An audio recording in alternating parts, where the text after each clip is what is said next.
Well, thank you so much for staying with us, and thank you again to our sponsors for sponsoring our show so that we can be here every Saturday morning right here at 8 a.m. Now, if you have questions that you would like to have answered, of course, you can give us a call at the store at 330-455-5997. You can email me your questions at cindypetitti@gmail.com. That's CINDYPETTI@gmail.com.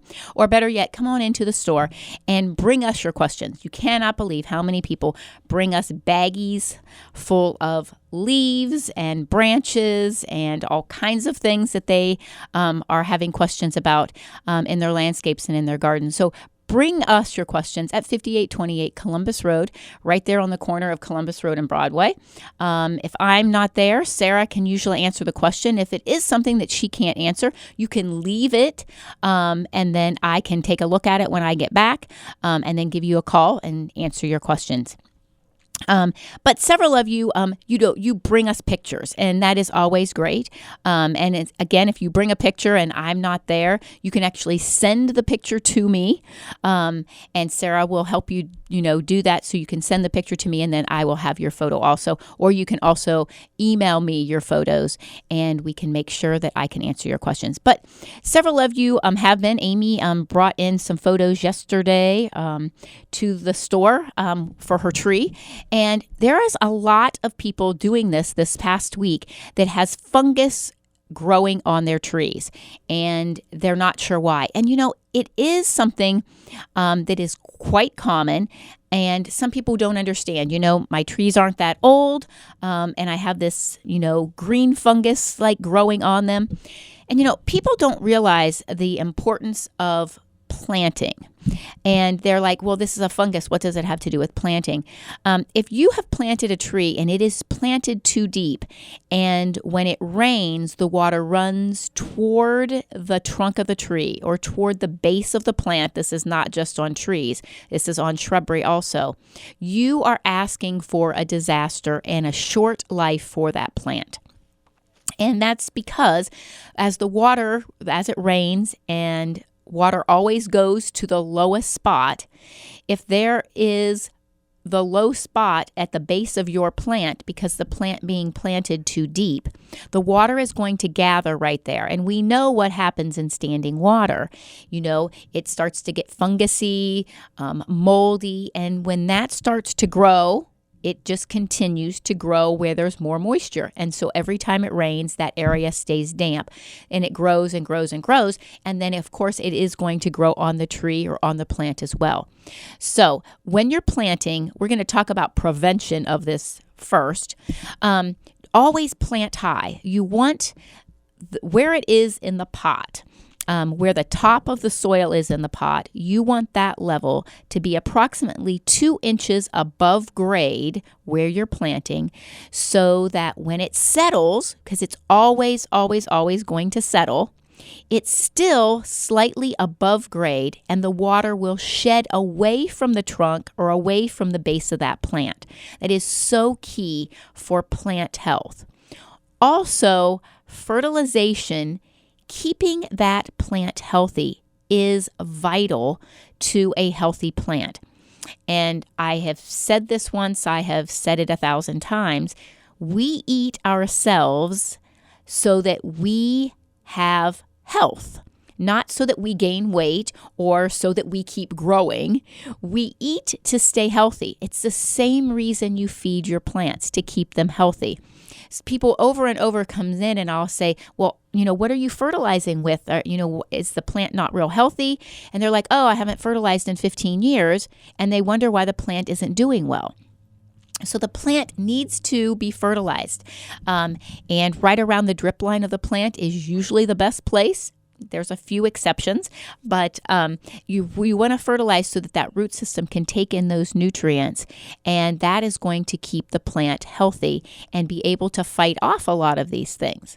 But when you have the issue, you've bought a house and the trees already have this, or you didn't know it and your trees were planted, 5, 6, 7 years ago, and you can't just go out and pop them out of the ground and put more soil underneath them. You have to deal with the situation. But you can regrade a bit around the tree. So if it is planted too deep, regrading a little bit so you can try to have the water flow a little bit away from the trunk of the tree is definitely going to help if you can do that. But also changing the pH of the soil. So many times when these issues are happening, we're not treating the soil the way it needs to be treated also, and the soil is very acidic. And so a lot of these molds and funguses grow in an acidic soil, sort of like cancer grows in an acidic body in ourselves. And so we try to keep our body alkaline. It's going to be the same way. We want to keep a neutral pH or slightly alkaline in our lawns, especially around certain trees that like a more alkaline soil.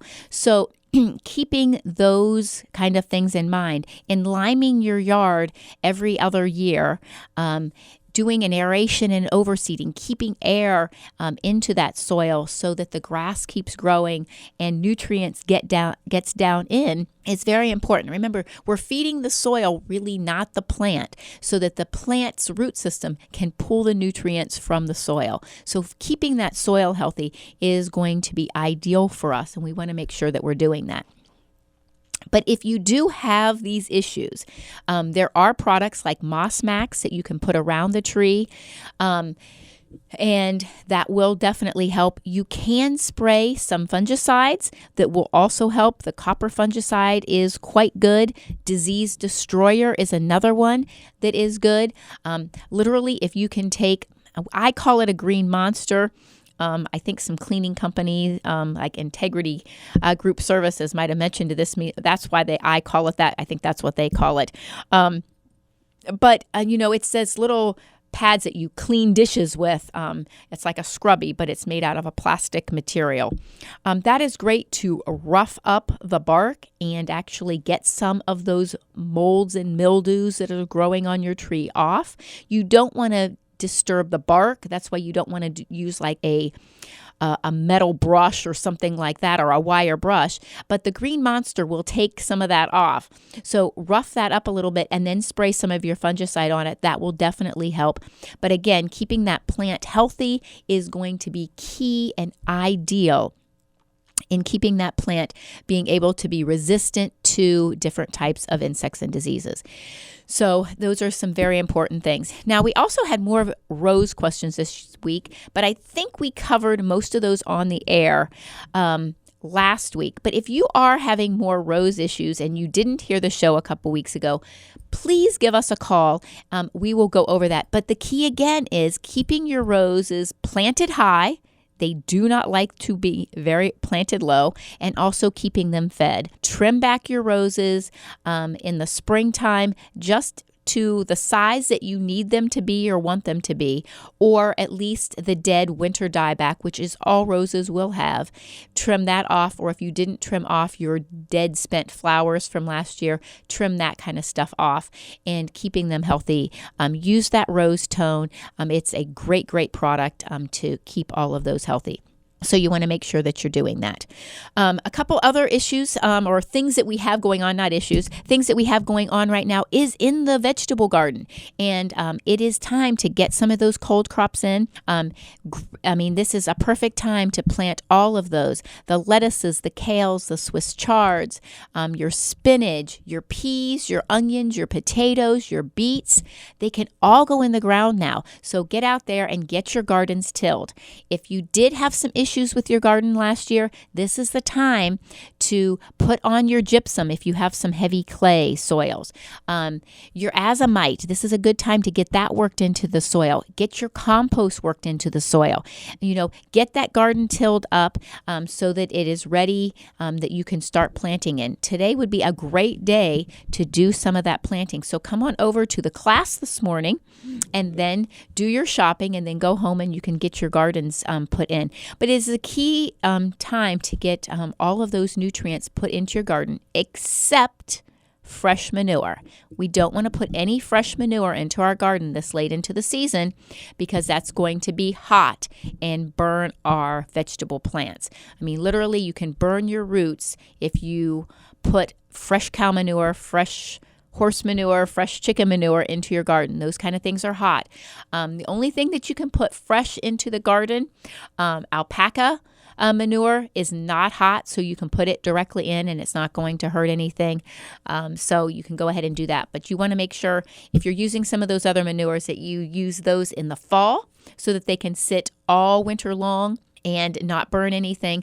But right now we're going to want to use really old manure, or you're going to want to buy a bag of organic fertilizer or organic decomposed manure that we sell in bags and put that into the garden. Get it all tilled in. Get your compost, Bull Country compost. What a wonderful product. We carry it bulk and we carry it in the bag.